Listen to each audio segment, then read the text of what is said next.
Aloha and welcome to episode 7 of En Route, where we look at profound moments during amazing journeys. Today's guest didn't do anything athletically for the first 40 years of her life. And then she ran a marathon, and it was the first of 117 marathons. Tracy, stop running. Let me introduce you to Tracy Roth from Poway, California. Hello, Tracy. Hi, John. Hey, what got you start running? You didn't do anything, you said, until you were 40, and then all of a sudden.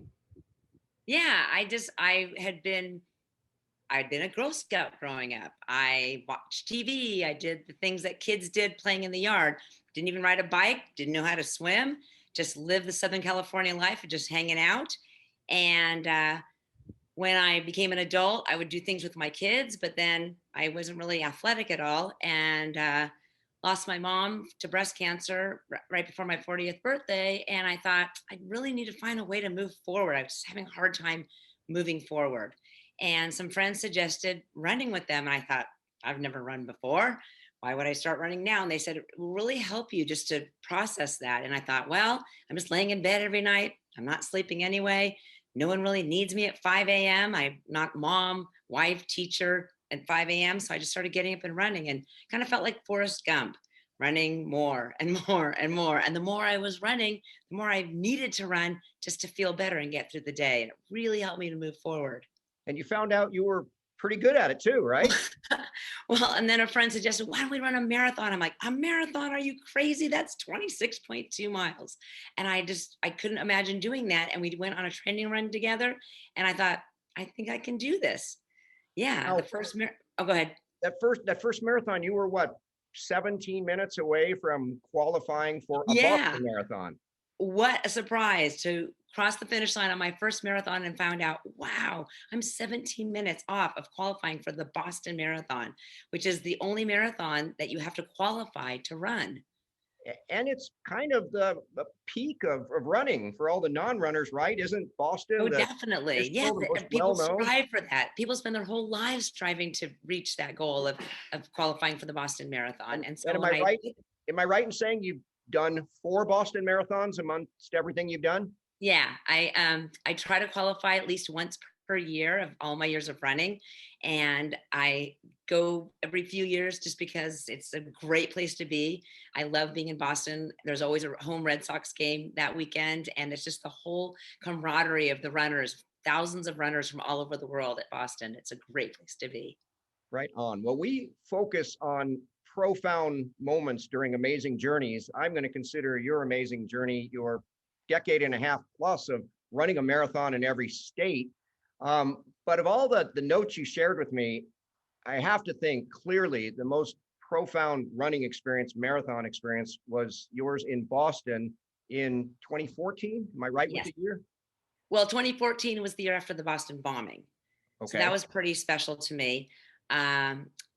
Just to be in Boston during that time where thousands of people were thanking us for crossing the start line.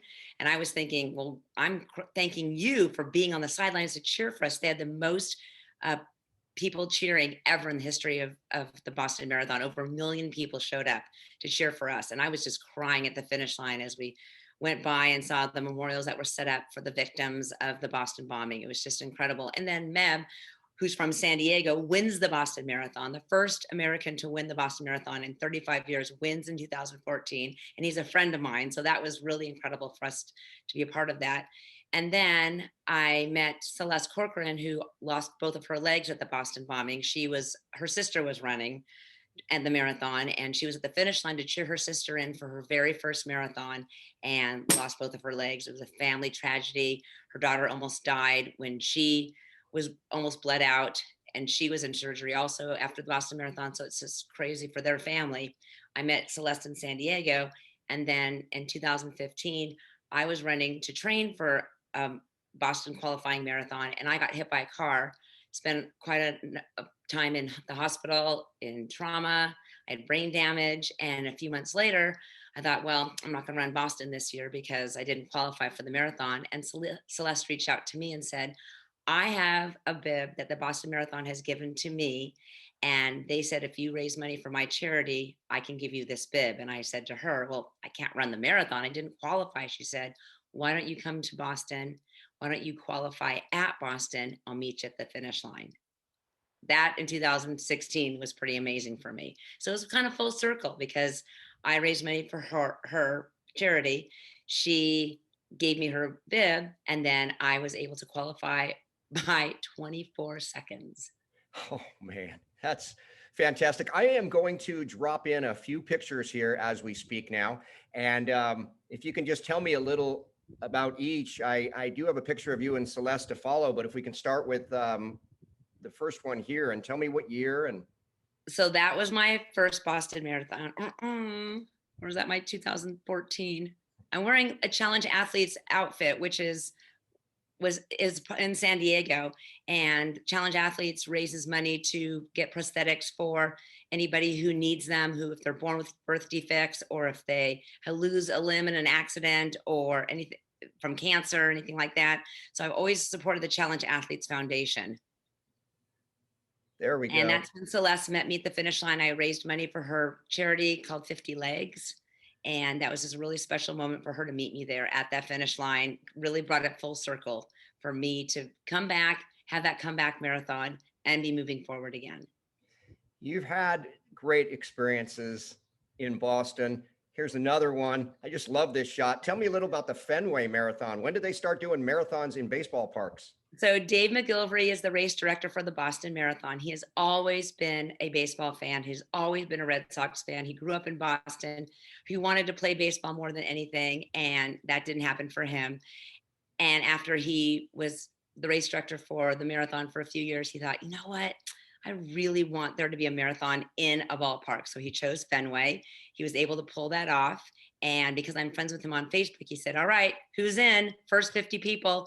I was number 10. As soon as I saw that, I signed up immediately. So we raised money for the Fenway Park Foundation, and 50 of us were allowed to go in. I got to have my own in the, I forgot what it's called, shoot. So you're running laps where Carl Yastrzemski and Ted Williams and Papi Ortiz have roamed for years. We got to run the warning track. We got our own locker in the visitors locker room. We got our own bag of Fenway dirt. It was quite the experience. It actually rained the entire time. We got to have our fans rooting for us on the first baseline, but just to be on the warning track in Fenway and run 117 laps. And supporting your Padres along the way. That's fantastic. I was the only one wearing a Padres outfit. All right. Hey, I want to jump through a couple other marathons that you did along the way. This one in particular, I'd just like to put up a picture and have you say a couple things. In particular, the belt buckle here in Austin. Is that? Yeah, that was cool. It's unusual to have a belt buckle for a medal, but the finish line for the Austin Marathon, there's a leather shop where they'll fit you for a belt and put your belt buckle on it, or you can be fitted for cowboy boots at the finish line. Only in Austin. That's fantastic. Now, don't you also, I think neighboring Texas is Arkansas. Didn't you say one of the more interesting things that you received, or do you have that handy? Dinner-sized plate medal when you run a marathon in Arkansas, Little Rock. This thing is so heavy that I can't even hang it up on my wall behind me because it would pull that right out of the wall. Speaking of the wall behind you, do you have medals from all 50 states there? Yes. Other than the Arkansas one that won't. So there's the map of the United States, and I chalk in the number after I complete a state. And then I have each medal in order from when I ran the states. And then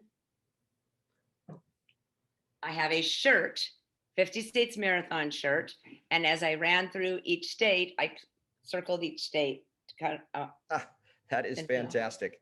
Love it. Let me carry through here again. Okay, now here, I especially love this weekend. It's your 50th marathon, but I think at this point it was only like your 17th and 18th states, right? Didn't you do like Wisconsin, Michigan, 2 ball games, 2 marathons? Is that right? So I flew in to Detroit Thursday night on the red eye, landed Friday morning, attended the Detroit Tigers baseball game Friday night, ran the marathon in Charlevoix, Michigan on Saturday, drove to Wisconsin on Saturday night, ran the Manitowoc marathon on Sunday, and then hit the Brewers game Sunday afternoon, flew home Sunday night.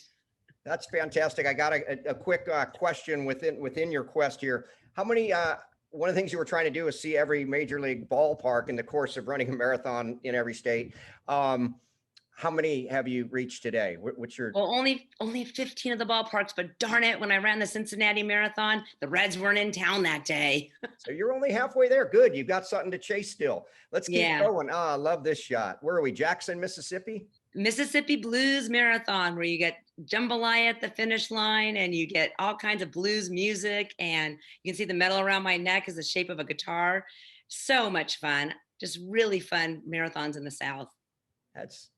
Love it. Here we go. Jackson Hole, man, what an incredible backdrop here. Beautiful. It's Labor Day weekend, and it's a perfect time to be looking at the Tetons and running through the hills of Jackson Hole. We got to run through we started at the park where the antlers are in the center of town, and we finished up in the hills at a ski resort. Beautiful. North Dakota. Don't you know? There we go. Coming When right I out was of Fargo choosing on that one, huh? When I was choosing my North Dakota Marathon, I knew it had to be in Fargo. I just love that movie. I love this picture. And we got the wood chipper here. Now North Dakota was your 44th marathon. A little bit of irony that South Dakota became your 50th. Is that right? Your final state? But North Dakota was my 49th state that I had never been to before, and South Dakota was my 50th state that I had not yet traveled to. You need more lists and more obsessions in your life. Right. Takes one to know one, right? Aha. I remember this one. You were here on Maui. We got to see you on that trip. Your 100th. I'm thinking, where am I going to run my 100th marathon? I got to make it somewhere special. And so I had just finished my Ironman in November. I was going to run another marathon in February. I needed something in December or January. Where am I going to go in December or January? And my husband looks up online and goes, well, there's a marathon in China on black ice. Why don't you run that one in December? I said, I think I'm going to go to Maui in January instead. Yeah, that was a fun day. Well, tell Brad one day he'll be as smart as his wife. Here we go. I love this. Now you've done your 50, so we're just going back in the midst of this. It says the end of the trail, but I don't believe you. I don't believe your trail's done. Are you going to do the 5 territories next, or what? Well, I actually ran the Route 66 marathon in Tulsa, Oklahoma, and that was a great marathon to run in. But I love that Los Angeles Marathon finishes at the end of the trail. So that's a great place to finish the marathon there. I have run a marathon in two of the provinces of Canada. I did an Ironman in Germany. So I've ran a marathon now in Europe, and there we go. And then I got to run the marathon on my birthday in Athens, Greece. That was quite the experience. People from all over the world running, cheering for us. I love that I got to wear an American shirt. So people were going, go USA, go USA. And then I didn't realize until I got to the start of the marathon that instead of counting a mile at 26 times, I was going to be counting kilometers 42 times. It actually made the marathon feel faster because I kept hitting the kilometer lines a lot more often than I felt like I was hitting marathon lines. Well, is there a new goal now to try to hit a certain number of countries, or is it just like the lists are done? I've hit my goal. Oh no, there's so many marathons out there. There's so many marathons in the United States. I love the opportunity to visit all these communities in the United States and see all these cultures and eat the different foods and see the famous sites. And as soon as I land in an area, I always Google, okay, what's famous to see here? And I've seen so many great places, but I would love to run the Ocean to Ocean Marathon in South Africa. You run from the Indian Ocean to the Atlantic Ocean. I'd love to run the Great Wall of China Marathon. Yes, you run on the wall. Mm-hmm. You run on the wall. There's okay. There's It'd be great to do all 9 provinces of Canada. I'd love to do that. Your spirit of travel, though, that goes with this newfound athleticism too. Is that I know, seeing all your notes, you don't just go and run. You really know how to explore a city and find its foods, its beers, its ballparks, and the culture of the place. You've done that so well. And I've met people in just about every state. I have people to stay with anywhere I go. And so now that when I do the other ballparks, I've got people to visit. It's fantastic. Well, you got 15 ballparks to go. I Hopefully, know.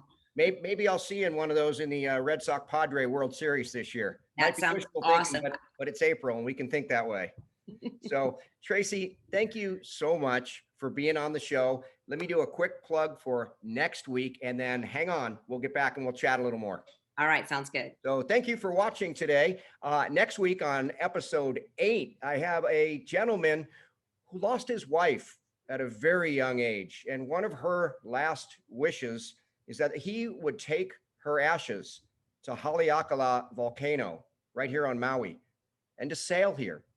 And he did by himself. He took 24 days with his wife's ashes and he sailed from San Francisco to Maui. And he'll be our guest next week. For now, I say thank you again. Aloha.